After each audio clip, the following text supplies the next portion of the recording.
Réalisez vos rêves avec Brillance, la voiture de luxe qui associe élégance et fiabilité. Soyez informés et roulez avec Brillance dans le JT. Simoji manoltranao ny le JT.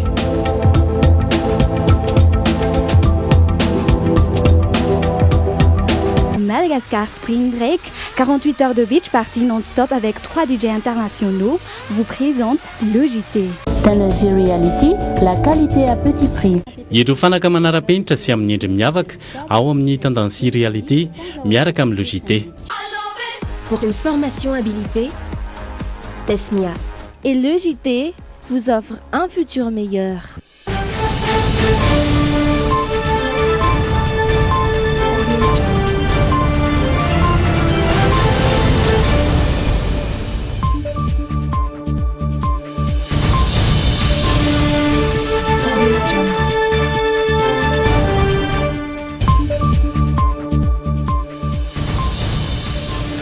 Miarabantsika rehetra faly hatrany mifankahita amintsika rehetra mpanaraka ny Dreamine tonga soa atao anatin'ny le JT asabotsy 20 ny volana oktobra androany. Miarabanao izy taina faly miarabany tokatrany ihany koa ary manasanao izahay anaraka ny le JT hatramin'ny farany. Ao anatin'ny tapany faharoa sika androany dia araka amin'ny Rajao ny tapany voalohany kosa ny tenako Sidjery Edouard no anolotra anao ny actu.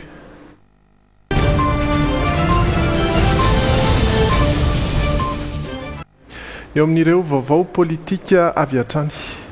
Mandrisika ny fitondram-panjakana hamela ny filoha hiatrika ny fahoriana izay midona filoha teo aloha azafady raha Marc Ravalomanana izany hiatrika ny fahoriana izay midona aminy tamin'ny namoizany zoky ny vavy ny mouvance Ravalomanana izay manamafy fa mbola mijoro ho mpanohitra hatramin'izao.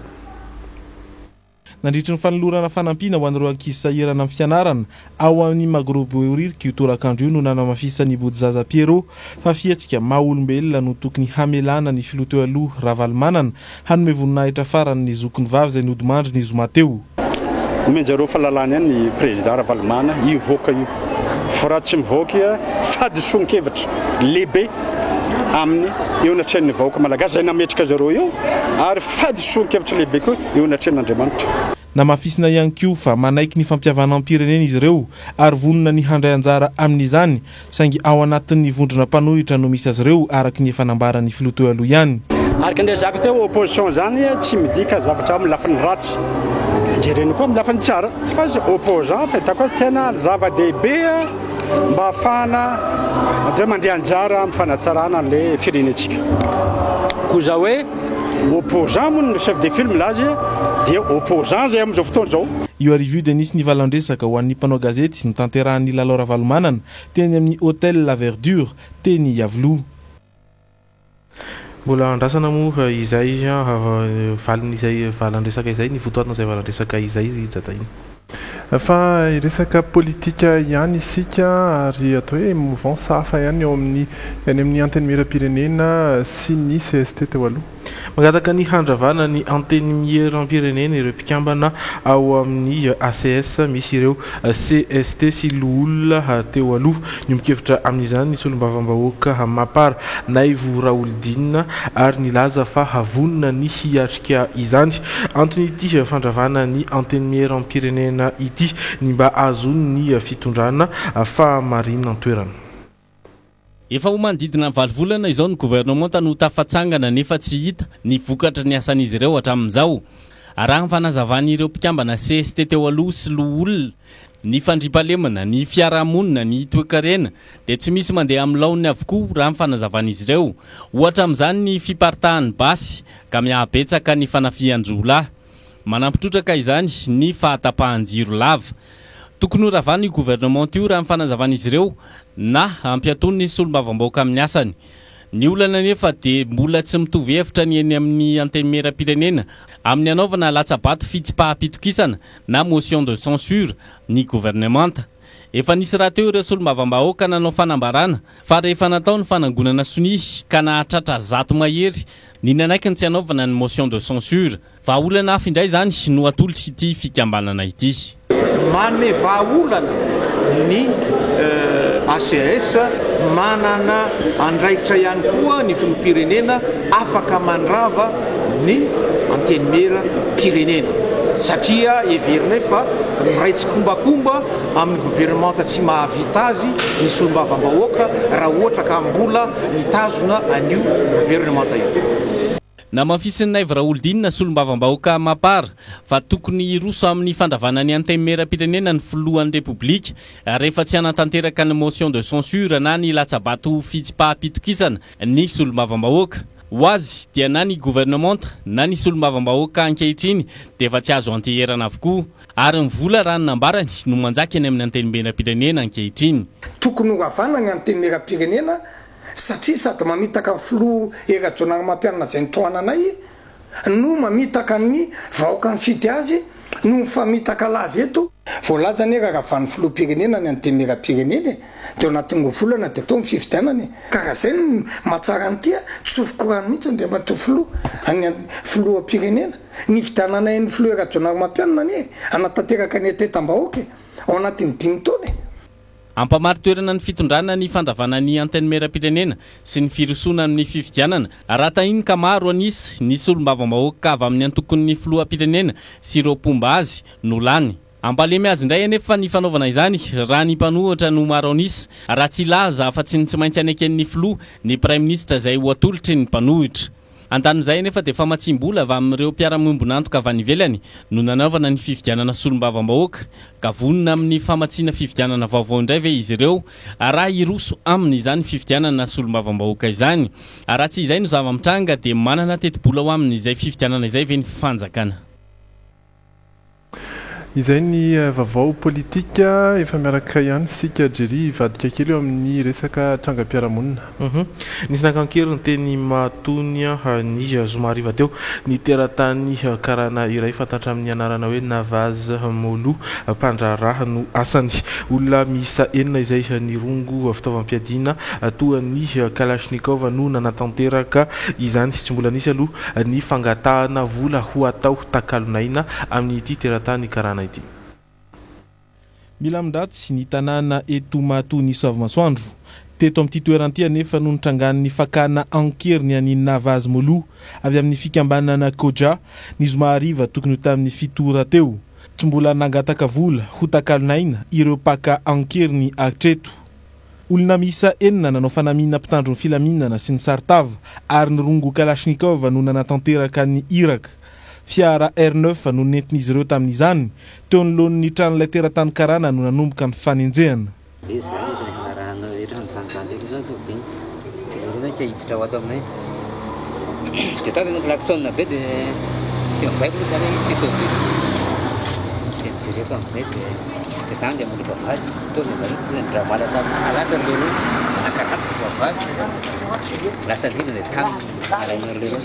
Tsy lavitra teo no nahatratrarany mpivatany Navaz Molo nahita ny zavantranga rehetra ny mpamily fiarakaretsaka iray voafoakan'ireo paka ankeriny ny fiarany.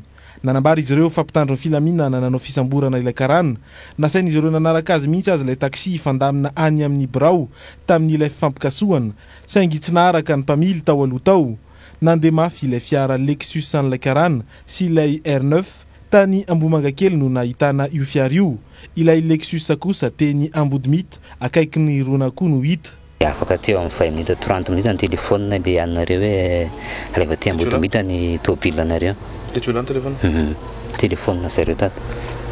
Tany no hita inona ny hita tamin'le tôbily? Le tôbily nalaina fotsiny avy any fa simba dia feno an'le maintimainty be reny teo amin'le ponian'le tôbily reny. Manardi ireo paka ankeriny manambara zany fa mivoatra ny paikady ampiasain'izy ireo. Heverina ho mitombona ihany koa ny fandraisana anjaran'ny mpitandro filaminana amin'ny fakana ankeriny satria nofafana avokoa izay mety ho diantanana tao anaty fiara mba tsy hafantarana azy ireo. Efa matetika no lasibatry ny Asanjola ny fianakaviana Molo tsy aivina fa tamin'ny taona 2012 dia ny rahalahin'ny Navaza no niaran'izany. Tamin'ity taon'ity ihany koa no nisy ny fanafiana amin'ny tampiadina ny tranga teo amin'ny tranombarotra ilay mpandraraha tao Tsaralalàna. Ivadika eo amin'ny resaka fiofanana sy fandehanana ny ivelany indray koa sika. Fandaran'asan'ny gouvernemanta amerikana hanampina ny tanora afrikana ahafahan'izy ireo mandray andraikitra ho an'ny firenena. io no votoantin'ny fandaharan'asa ialihana ny Young African Leader Initiative izay mikendry tanora 500 amin'ny tanora amin'ny taona 2012. Miompana amina sanasa telo ny fandaharan'asa ialy dia ny tanora eo amin'ny lafiny fandraharana, ny tanora mavitrika amin'ny asan-tsitrapo ary ny tanora mpiasa-panjakana. Tahaka ny tamin'ny herintaona, tanora 500 no kendrena isitraka ny ialy 2012. Ny traikefa anarana sy ny nofinofy hoentina ampandrosoana ny Madagasikara izay no takina amin'ireo tanora izay maniry andray anjara.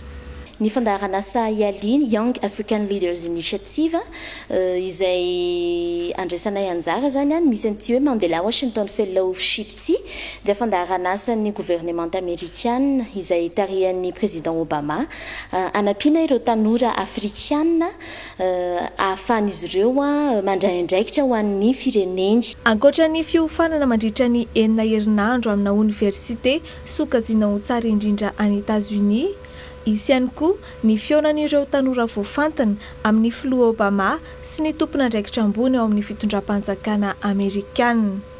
Ary rehefa tafaverina eto Madagasikara ireo tanora ireo dia azo famatsim-bola sy fiaraha-miombonantoka amin'ny USAID sampandrarany États-Unis misana ny fampandrosoana. Anisan'ny tombontsoa azo amin'ny alia ny fahaiza-mitarika sy ny fahaiza-mihaino ny hafa ary ny fitondrana fiovana mba ho fampandrosoana ny firenena. Fa naizanaiza misy ianao naizanaiza toerana ametrahana anao eny na dia hoe tsy hoe directeur ianao na hoe mpitantana ONG anankiray ianao fa nampikambana tsotra ianao rehefa hoe hanova hitondran'izay fiovana izay dia izay ny tena zava-dehibe. Ny zaratoro-hevitra sy namporisika ny malagasy namany Androany ireo tanora nandray anjara tamin'ny ialy Mandela Washington Fellow 2012. Tanora maro no tonga teto satria liana tamin'io fandaharan'asa io. Sarika an'ilay izy zany hitako hoe zavatra original izy dia intéressant dia ahafahanao mahafantatra anao bebe kokoa zavatra mety afaka ataonao mihoatra noho ny efa vitanao zany. Izy fianarana lava be donc ka hoe mba mahafinaritra zany le tsy mianatra ela be hoe pendant 1 an zay vao mety azo zavatra hafa fa ty intéressant satria 6 mois 6 semaines le izy dia nefa le izy koa expérience na université any États-Unis. Mandrerana ny Afrika no anaovana sivana ireo tanora andray anjara amin'ny alia efa nisokatra tamin'ny 7 oktobra teo ny fisoratana anarana ary farana ny 10 novambra ho avy izao. Ny volana jona 2012 kosa no anainga ny andian'ny ialy manaraka. Izay ny mikasika ny ialy tamin'ny taona lasa moa dia efa nivadika anarana izy iny ho Mandela Washington Fellowship. Lafombavao hafa kosa indray dia misy ny fanambarana aloha avy amin'ny polisy pirenena izay voaraintsika io takarivio malona ny zavanitranga mampalahelo ka niteraka ny fahafatesan'ny zanakavavy ministry ny tanora sy ny fanatanjahantena tamin'ny 17 ny volana oktobra teo. Ny polisy pirenena dia manao izao fanambarana izao miara-miory sy miombona lahelo tanteraka amin'ny fianakaviana Andriamatoa ministry ny tanora sy ny fanatanjahantena izay niarambona ny fianakaviambe ny polisy pirenena manameloka tanteraka ny fihetsika nataon'ilay polisy mpiambina an'Andriamatoa ministry ny tanora sy ny fanatanjahantena ka namonina fahatanjanam-bavy ny fianakaviambe ny polisy pirenena mandray ny andraikitra ny ministera ny filaminam-bahoaka makalesona amin'ny zavatra misy eo ary handray ny fepetra rehetra mba tsy iverena ny toe-javatra mampalahelo toa ireny intsony. Izay ny mikasika an'iny somary iverenantsika kely ny vaovao avy eny amin'ny lafiny fampianarana ary hoeny amin'ny université na Katso indray isika. Mpianatra 20 tao amin'ny faculté ny siansa teny Ankatso no navita ny fiofanana arakasa nandritra ny 3 taona ka nitolorana mari-pahaizana lisansa afaka miasa avy hatrany ireto tanora teknisianina ireto saingy mbola olana sedrainy sy tahaka ny tanora hafa ny tsy fampiny sehatrasa azon'izy ireo idirana.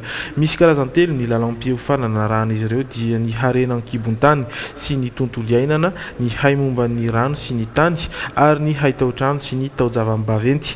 Tsy maintsy mbola hanaraka stage 2 volana any amin'ny orinasa izay hidirana ireto mpianatra ireto ho an'ireo izay misafidy ny asa avy hatrany. Nivadika eo amin'ny lafiny fahasalamana indray koa sika. Hiatomboka amin'ny fahavitoroapolo ny volana izao ny herinandro ny fahasalaman'ny reny sy ny zaza ary aritra 5 andro izany any Antsirabe no ankalazana azy ity amin'ity taona ity. Tanjona ny ampianana ny tampahafatesan'ny reny sy ny zaza eto Madagasikara sy ny hanafoanana tanteraka ny aretina tahaka ny poliomyélite. Ambony aloha ny zava-misy ankehitriny ny tahampahafatesan'ny reny sy ny zaza eto Madagasikara. Tanjon'ny ministeran'ny fahasalamam-bahoaka amin'ny herinandro ny fahasalaman'ny reny sy ny zaza amin'ity taona ity ny ampidina ho 420 ny zaza maty amin'ny zaza arivo teraka. Isan'ny mitarika ny fahafatesan'ny reny sy ny zaza ny tsy fanatonan'ny reny bevoka, toeram-pitsaboana mandritra ny fotoana hitondrany voka. Eo andanin'izay ny tsy fanaovan'ny zaza vaksiny ara-dalàna. Raha ny fantatra dia ireo any amin'ny faritra no mbola ambony ny tahan'ny zaza tsy manao vaksiny. Raha ny antontanisa tamin'ny taona 2024 izao dia fantatra fa diana no anisan'ny ambony ny tahan'ny zaza vita vaksiny any aminy 2.5 izany. Ny ambany indrindra indray dia ny faritra Androy izay mbola manodidina ny 4.7 Efa maro ny aretina efa tsy hita intsony eto Madagasikara vokatry fanaovam-vaksiny io. Raha ny fanazavana ireto tompona andraikitra ireto, isan'izany ohatra ny pneumonie, ny poliomyélite indray na dia foana aza nanomboka ny taona 1970 dia misy indray ny tranga iray hita tany Analalava any amin'ny faritra Sofia, zazavavy kely 3 taona ny voany. Vavikely tsy vita vaksiny, tsy nanao vaksiny mihitsy ny hatramin'izay niainana vaksiny iray azy. Io vaksiny io zany, io aretina io zany dia tranga ohatran'ny aretina polio rehetrarehetra. Malemy moa le zaza hatramin'izao fa misy fanaraha-maso zany. Zay zany ny porofo hoe andao atao vaksiny dolidolo. Zay ny antony le mahatonga anay miezaka hoe anao vaksiny ny zaza. Indrindra fa amin'ity polio ity zany dia tokony miezaka mihitsy satria vitanao ny takaitra ny polio malemy. Misy malemy mety herinandro dia mety ho sitrana fa mbola raha maso izy après 60 jours hoe malemy ve izy après 68 sa mety vitsangana. Otrikaretina na virus hafa mihitsy ankoatran'ireo fa fahita mahazatra no mahazo ity zazavavy kely ity noho izany. Manomboka amin'ny taona ho avy dia vaksiny atsindrona no atao iadina amin'ny poliomyélite. Raha toka natelina izany teo aloha, natao andresena izay mety ho endrika na trangana poliomyélite vaovao. Amin'ny vaovao fifandraisantsika amin'ny any ivelany. Miombana amin'ny famboarana ny sehatra ara-toekarena sy ny lafin'ny sosialy ny 70 isanjato ny tetikasan'ny firenena mikambana mba hisian'ny fandriam-pahalemana. Anisan'ny firenena hanaovana izany tetikasa izany ny eto Madagasikara. Anisany nahitana soritra ny fanomanana ny firenena mikambana ny Madagasikara, ny famatsimbola, ny fanomanana ny fifidianana izay natao teto amintsika. Ankoatra ny lafin'ny politika, eo ihany koa ny sehatra ara-tsosialy. Zaza antapitrisany no vita vaksiny no ny fanampiny ny sampandrarany firenena mikambana amin'sana ny fahasalamana ary hatramin'ny volana septambra 2024 dia efa mahatratra 720 tapitrisa $, ny vola nomeny ny firenena mikambana entina hiadiana amin'ny valala mba hanamaivana ny fahasahiranana ny tantsaha malagasy. Nous avons signé, comme vous le savez, au mois de mai notre plan de développement et de coopération avec Madagascar pour les 5 prochaines années. Et ce plan prévoit un budget de 523 millions, dont un peu plus de 200 millions qui sont toujours à mobiliser. Et pour moi, c'est aujourd'hui l'occasion justement de lancer un appel à toutes les bonnes volontés et à tous les partenaires au développement de Madagascar. Anisan'ny sehatra sahiompanan'ny firenena mikambana ny fanampinan'ny firenena hafa amin'ny fanatsarana ny fahari-piainan'ny sokajin'olona marefo, andresin'ny anohanana, ny aretina ary ny tsy fahaizana mamaky teny sy manoratra ary indrindra ny famporisihana ny tsirairay, anajany zo sy ny fahafahan'ny hafa.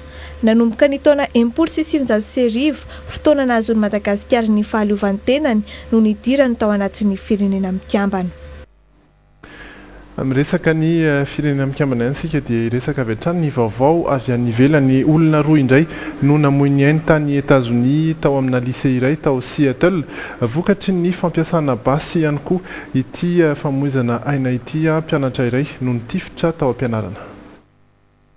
Mpianatra iray no fantatra fa nitarika efa nakorontanina tamin'ny alalana fampiasana basy tao amin'ny lycée Marisville tokony ho 10 km any avaratry Seattle malmaraina. Iray no maty vokatry ny tifitra nataon'ilay mpianatra ary 4 no naratra tamin'izany. Nitifitena avy eo ilay mpianatra ary maty vokatry ny ratra nahazo azy fotoana fohy tao ireny zava-nitranga. Tao amin'ny kafetarian'ity lycée ity no nitrangan'ny fitifirana.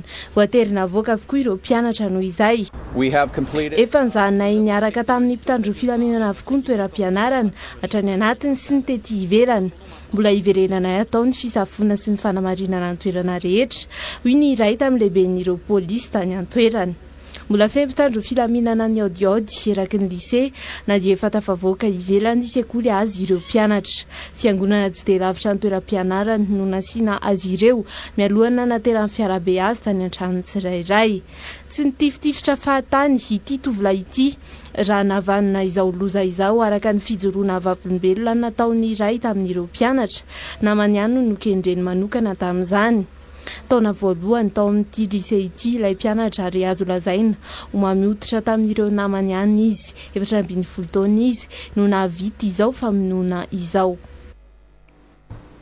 iny ihany koa no etsika hiato kely afaka fotoana foisika dia maly fanontaniana ao anatin'ny oyanao misy ihany koa ny insolite ny miteny telefona miaraka amin'ny rajao ao reny tokambarotra